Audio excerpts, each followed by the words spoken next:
Hello বন্ধুরা, very good morning. এখন বাজে সকাল 7টা, 7:30 হবে। আমার স্নান টান সব হয়ে গেছে। এখন আমি শ্যামনগরে আজকে চলে যাব টালিগঞ্জে। তো এই এক সপ্তাহ শ্যামনগরে থেকে আমি যেটা দেখলাম, আমার একটু মনে হচ্ছে ওয়েট বেড়েছে বলবো না, বাট এই গলার এই সাইডগুলো না পুরো একদম হাড় সব বেরিয়ে গেছিলো।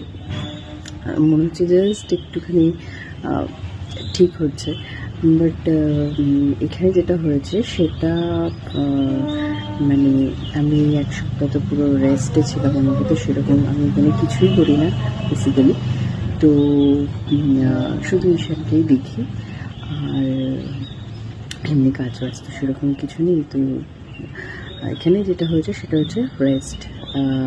তো এটা আমি যেই আবার টালিগঞ্জে যাব, তো এগুলো যেটুকু একদিকে হয়েছে সেটা আবার ঝরে যাবে আমি জানি। একে তো আমি খাই হচ্ছে লো ক্যালোরি ফুড খাই, তার সাথে অতিরিক্ত পরিশ্রম। তো এই দুটোর মধ্যে কি হয়, আমার শরীরে ফ্যাটটা স্টোর হয় না। তো আমি কিন্তু এখানে কম খেয়েছি, আর এখানে কিন্তু আমি পরিমাণটা অল্পই খেয়েছি, বাট ওখানে কিন্তু আমি পরিমাণ অনেক বেশি খাই। তো সেক্ষেত্রে তাও আমার গেইন হয় না, মানে ঝরে যায়, কারণ হচ্ছে ওখানে আমার পরিশ্রমটা হয়। তো এখানে রেস্ট, আর আমার শরীরের প্যাটার্নটা আমি জানি, একটু পরিশ্রম হলেই আমার ফ্যাটটা ঝরে যায়, স্টোর হয় না। তো যাই হোক, যেটুকু এই পোর্শনগুলো না পুরো একদম হাড় মানে একদম দেখা যাচ্ছিল। তো মনে হচ্ছে যে একটু রিকভার করেছে স্লাইডলি। এক সপ্তাহ কতটা রিকভার করবে? তো কারণ আমি তো খুব বেশি খাই না, মানে আমি পরিমাণ বুঝে খাই। তো একটু রিকভার করেছে, এটা আবার ছড়ে যাবে। যাকে কিছু করার নেই।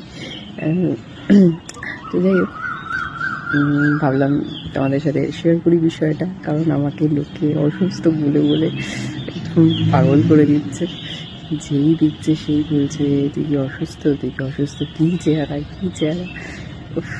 মানে আমি শুনে আমার কান পচে গেছে। সত্যি কথা বলতে প্রথম আমি এগুলো খুব বেশি মানে এন্টারটেন করিনি, বা খুব বেশি আমার অসুবিধা হয়ও নি। আমি বলতে লোকে ইগনোর করতাম, আমি জানি এগুলো হয় বেসিক্যালি, কারণ আমার কী পরিশ্রম হয়, বা আমি কী খাচ্ছি না, আমার প্যাটার্ন কী, তো এগুলো আমার শরীরের প্যাটার্ন কী, এগুলো আমি সব জানি। যার জন্য আমি খুব একটা লোকে বললেও আমি